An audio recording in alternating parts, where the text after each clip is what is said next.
Oke, sebenarnya kita sudah berhasil membuat aplikasi kita berjalan secara real time ya. Tetapi di sini kita menemukan problem. Katakanlah saya typing di sini hello Saka seperti ini dan enter, dia bakalan ada hello Saka sedikit tadi di sini ya, berwarna putih. Dan di sini memang sudah berhasil, tetapi kita ngelistennya 2 kali. Maksudnya seperti apa? Jadi di sini saya bakalan buat inspect elemen ke konsol pastinya. Saya hapus dulu dan di sini juga inspect elemen. Saya bakalan pergi ke nama yang konsol dan hapus di sini.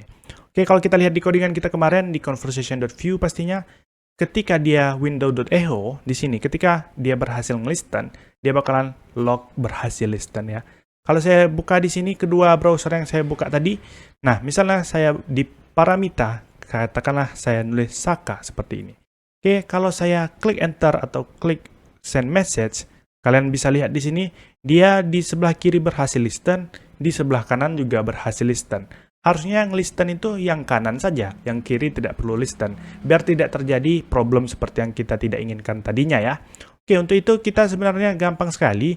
Kalau kalian tidak tahu, sebenarnya ini adalah permasalahan ketika kita mengirimkan listener ke diri kita sendiri ya. Jadi kita itu harus mengirimkannya ke orang lain. Kalau kalian ingin baca dokumentasinya, kalian bisa buat Laravel Broadcast. Ya, karena inti dari pelajaran kita ini tentang broadcasting sebenarnya ya. Dan di sini saya bakalan scroll ke bawah sedikit. Dia bakalan ada broadcasting event only to others ya. Jadi seperti ini, only to others. Nah, kalau yang di Laravel ini dokumentasinya buat function seperti ini ya, to others dalam function, tetapi di sini dia broadcast. Tetapi untuk cara saya sendiri, kita pergi ke message created. Kalau kalian tidak tahu, sebenarnya kalau kita bisa membuka interact with socket ini ya, control klik, dan di sini saya buka filenya. Kalian bisa lihat di sini don't broadcast to current user. Artinya jangan broadcast ke current user. Seperti itu ya. Jadi tinggal saya pakai saja functionnya tepat di sini. This don't broadcast to current user titik koma ya. Oke, sebenarnya seperti itu saja sudah selesai. Kalau saya kembali lagi ke chat app dan di sini saya bakalan buat 2 seperti ini ya. Dan saya bakalan ke inspect elemen keduanya dan konsolnya pastinya kita clear terlebih dahulu. Keduanya juga saya bakalan refresh ya. Kita clear lagi konsolnya, kita bakalan lihat apakah ini sudah berhasil ya. Testing misalnya, apakah dia bakalan ngelisten juga keduanya? Tetapi di sini kalau kalian lihat ya, keduanya masih ngelisten. Kenapa seperti itu? Ya, ini sebenarnya karena masalah socket ID-nya ya. Kita lihat lagi di broadcasting ya, saya bakalan buka di sini broadcasting. Kita scroll ke bawah, dia ada yang namanya configuration ya. Ketika di sini ada tulisannya, ketika kalian inisialisasi Laravel Echo Instance, maka socket ID-nya sudah assigned to connection katanya. Padahal di sini kita sudah membuat ya di main.js kemarin, main.js kita buat di sini window.echo. Harusnya ketika kita menggunakan Laravel Echo, katanya dia sudah mendapatkan socket ID-nya ya. Socket ID itu apa? Mungkin kalian bingung. Di sini mungkin saya inspect elemen dan di sini saya ketikkan seperti ini, window.echo, kita lihat di dokumentasinya tadi ya. Kita lihat di sini, kalau kalian lihat di sini echo socket ID. Jadi window.echo.socket ID dalam function seperti ini. Saya klik enter, dia bakalan tampil seperti ini ya. Oke, mungkin saya kecilkan browser saya.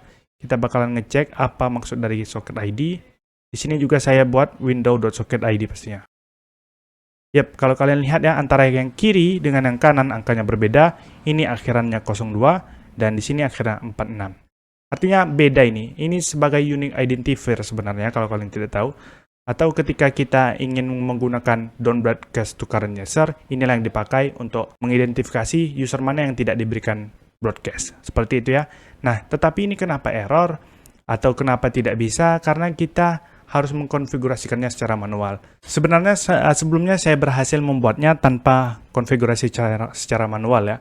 Jadi sudah otomatis digunakan oleh Laravel Echo, tetapi tidak tahu kenapa kalau kita pisah foldernya menjadi seperti ini. Oke, maka dari itu kita bakalan konfigurasi secara manual ya. Tepat di store pastinya. Di sini saya komentar terlebih dahulu. Kita bakalan mengirimkan header di Axios-nya. Kenapa? Kalau kalian lihat di sini, dia bakalan ngomong kalau socket ID itu adalah header ya. Jadi kita bisa buat seperti ini, Axios dalam kurung objek seperti ini. Yang pertama adalah URL. Kemana URL-nya, atau kita buat method saja yang pertama. Metodenya adalah post, koma, URL-nya kemana. Karena kita URL-nya sudah ada di sini, saya bakalan copy paste, kopikan dan paste di sini. koma, kemudian datanya apa? Datanya adalah body ini ya.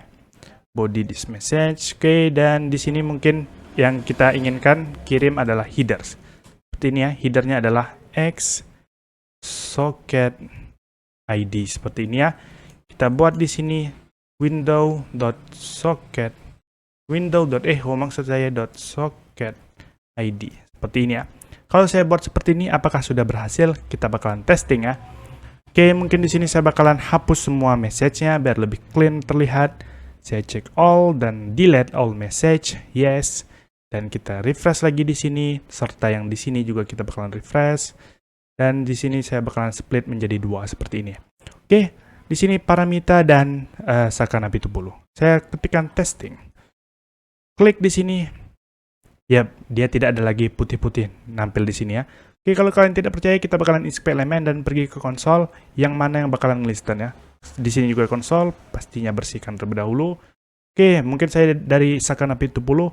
Hai Paramita, seperti ini. Dan klik yang di sini. Oke, yang ngelisten itu cuma yang di sebelah kiri ya, sedangkan di sebelah kanan tidak. Nah, mungkin itu dulu untuk video kali ini. Terima kasih.